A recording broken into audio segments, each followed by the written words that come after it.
নিরামিষ না হলে ফ্রাইড রাইসের সাথে মাংস লাগবেই, এরকম তোমরা কারা কারা আছো? আমার বর কিন্তু এই পর্যায়ে আছে।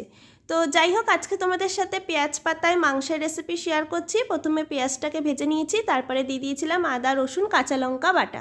সমস্ত কিছুকে একটু ভেজে নেওয়ার পরে মাংসটা অ্যাড করেছি। মাংসটাকে দিয়ে একটু নাড়াচাড়া করে তার মধ্যে পরিমাণ মতো নুন, হলুদ, লাল লঙ্কার গুঁড়ো আর জিরের গুঁড়ো দিয়েছি। তারপরে আবারও খানিকটা নাড়াচাড়া করে তার মধ্যে ভেজে রাখা আলুটা অ্যাড করেছি। আলুটা আগের থেকে নুন হলুদ দিয়ে ভেজে রেখেছিলাম। আলুটাকে দিয়ে একটু নাড়াচাড়া করে তারপরে দিয়ে দিয়েছিলাম বড় বড় টুকরো করে কেটে রাখা টমেটো। আর পেঁয়াজ পাতার পেছনে যে পেঁয়াজটা থাকে না, সেটা বড় বড় টুকরো করে দিয়েছি যাতে খাওয়ার সময় মুখে পড়ে, আর সেটা খেতে কিন্তু দারুণ লাগে। সামান্য একটু মিষ্টি দিয়ে মাংসটাকে ভালো করে কষিয়ে নিয়েছি। যখন তেল ছেড়ে দিয়েছে গরম জল অ্যাড করেছি।